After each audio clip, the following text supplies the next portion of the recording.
guys! So for today's vlog, I will share yung travel namin sa Singapore last July. I will share the travel requirements or travel itineraries and travel expenses for this trip.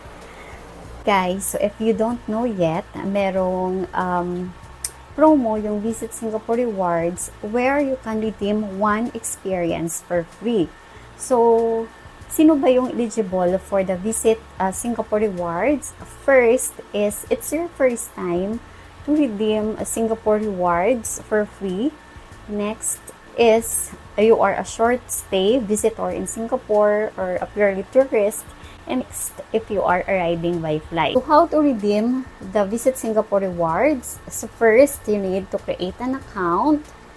So, may plan ka na mag-travel sa Singapore, you can create an account now. So, you need to browse the experiences kung ano yung gusto mo. For our case naman, we are able to book the Singapore Zoo with breakfast for free. So, once na dumating ka na doon sa Singapore, once na nakabook ka, mag-i-email sila and then you need to verify na nandun ka na sa Singapore.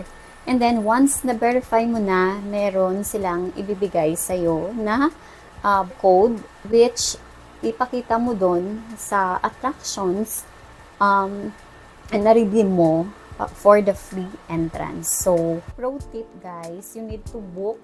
Nakabook kami 12 midnight. So, 12:01. Doon kami nakabook because limited slots lang siya.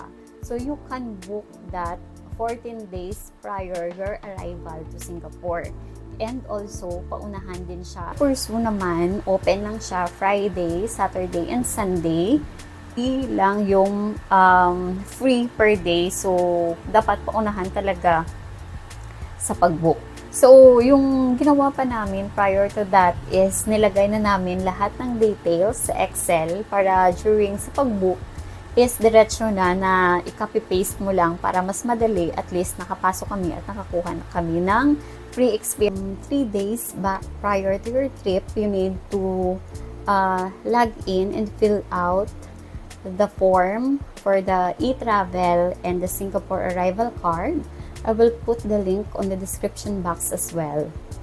You need to fill it out because during the check-in mo, for hahanapin yan ng airline staff.